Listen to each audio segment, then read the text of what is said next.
Alors justement, on va expliquer c'est quoi la van life. La van life, on aime bien l'appeler que c'est un état d'esprit. Mm. C'est pas, il faut pas avoir un van pour vivre la van life. En fait, on Ouais. peut être je sais pas, à dos d'âne, on peut être en roulotte, on peut être en vélo. Enfin, dès qu'il y a un moteur thermique, en fait, c'est la van life. Et du coup, c'est avoir un long séjour, un court séjour sur la route et se poser en nature ou en camping, Ou peu en importe, camping. pour vivre la van life, quoi. Mhm. On rappelle peut-être d'abord la définition du van, parce que le van peut avoir plusieurs Ah oui. fonctions, hein. C'est vrai. Alors, il y a les vannes qui sont utilisées pour le travail hein, et qui, du coup, bah, c'est des véhicules où on met dedans des choses Mhm. et qui sont composées que de deux pièces. Donc, deux sièges à l'avant, donc le conducteur et souvent un passager à côté. Donc, il n'y a rien derrière. C'est vraiment juste pour stocker et se déplacer d'un point A à un point B.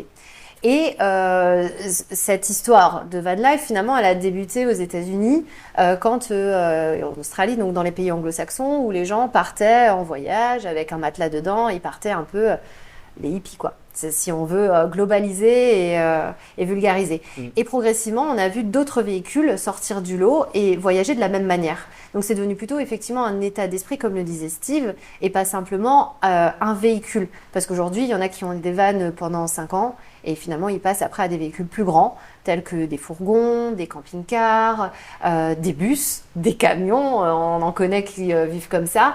Donc voilà, ça évolue. Il y a autant, on aime bien dire, de voyageurs et de véhicules aménagés qu'il y a de façons de voyager, Mm. puisqu'on n'a pas forcément les mêmes attentes et les mêmes besoins sur la route. Vous êtes un jeune couple, trentenaire, jeunes adultes. Vous êtes sur la route depuis quelques années, 8 ans je crois.